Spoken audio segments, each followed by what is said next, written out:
Laser beams slice through the thick Cambodian jungle in 2012, revealing straight lines and geometric patterns hidden under the canopy on Phnom Kulen. What surfaces is a planned urban grid, streets, canals, embankments, covering up to 50 square kilometers. This is Mahendra Parvata, one of the earliest Khmer capitals, founded around 802 AD when Jayavarman II declared himself universal monarch on the mountain plateau. The forest floor still bears the subtle traces of dwellings, temples, and water features aligned in deliberate order, the air dense with humidity and the rustling of leaves over stone.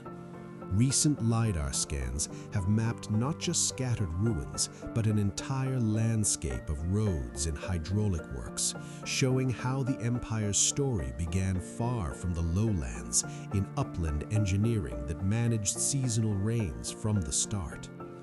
Further LiDAR work has exposed similar hidden extents at Khmer, the brief 10th century capital under Jayavarman IV. For roughly 16 years, from 928 to 944 AD, the court shifted here, erecting Prasat Thom with its 7-tiered pyramid rising 35 meters, dedicated to Shiva, its monolithic blocks quarried locally for unprecedented scale. Over 100 temples and features dot the 67-square-kilometer area, including ponds, reservoirs, mounds, and radial agricultural systems etched into depressions. The jungle presses close, birds echoing off fallen lintels carved with linga motifs. Yet the scans reveal rice field patterns and concentric settlements, suggesting occupation stretched back earlier than once thought, layers of use beneath the surface. Southward, the terrain opens to rice plains tied to the Tonle Sap's seasonal rhythm. Indravarman I, late 9th century, raises the Bakong as the first major stone pyramid, tiers of laterite and sandstone shifting from earlier brick traditions. Vast barrays follow, artificial reservoirs to capture monsoon floods. The East Barray under Yasovarman I measures about 7.1 by 1.7 kilometers. The West Barray, completed in the 11th century under Suryavarman I, stretches 8 by 2.4 kilometers, holding around 48 to 53 million cubic meters when full, its embankments built from soil excavated within the perimeter. Canals divert rivers like the Siem Reap, channeling water northeast into the reservoir and dispersing it southward to fields via grids of channels. Boats once carried 1.5-ton blocks along these waterways from quarries tens of kilometers away. The network at peak spanned nearly 1,000 square kilometers, supporting multiple rice harvests annually. Yet sediment cores from the West Barray show accumulating silt over centuries, and subtle cracks in surviving embankments hint at the relentless maintenance demanded. Yasovarman I establishes Yasodharapura around 890 AD, walls 4 kilometers per side enclosing the emerging center.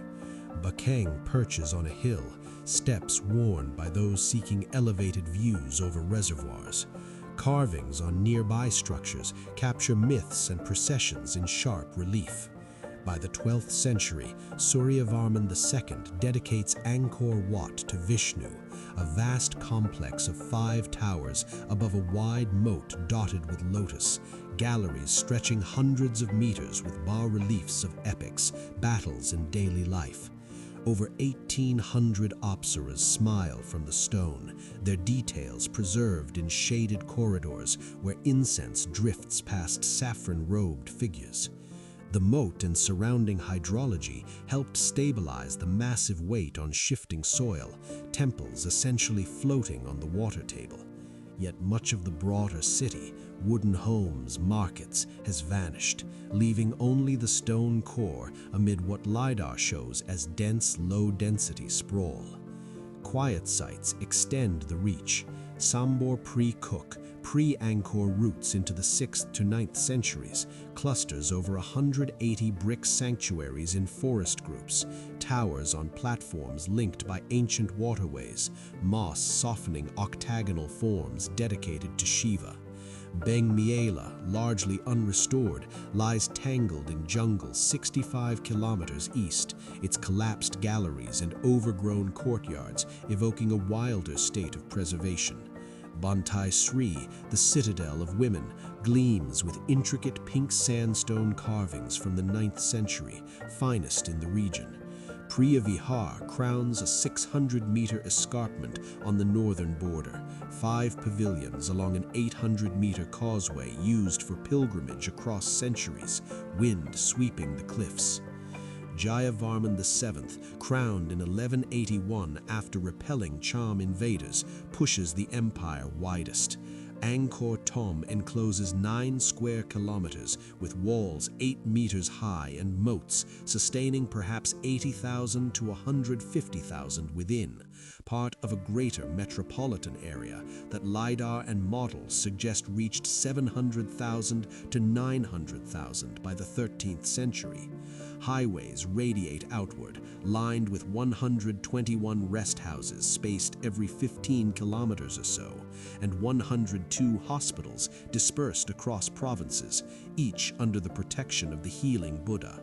Provincial temples house replicas of the royal Buddha image from the Bayon.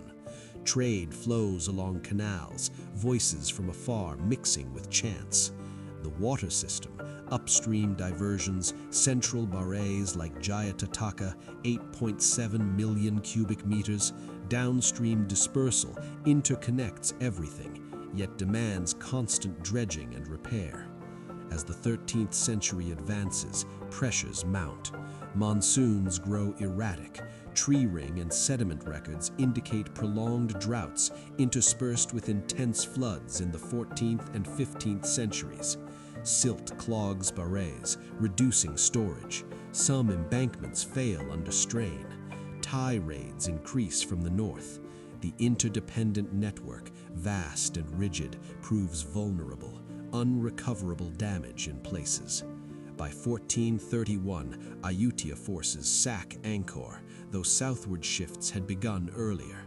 The hydraulic arteries falter with neglected upkeep and altered rains. Fields turn fallow. Jungle advances over grids and towers. A 1296 Chinese account describes a bustling place. By the 15th century, silence settles. Modern scans peel back these layers, exposing centralized choices, immense engineering, seasonal dependence, the quiet decisions that built, sustained, and eventually strained an entire world. What remains when the balance tips and the waters no longer hold?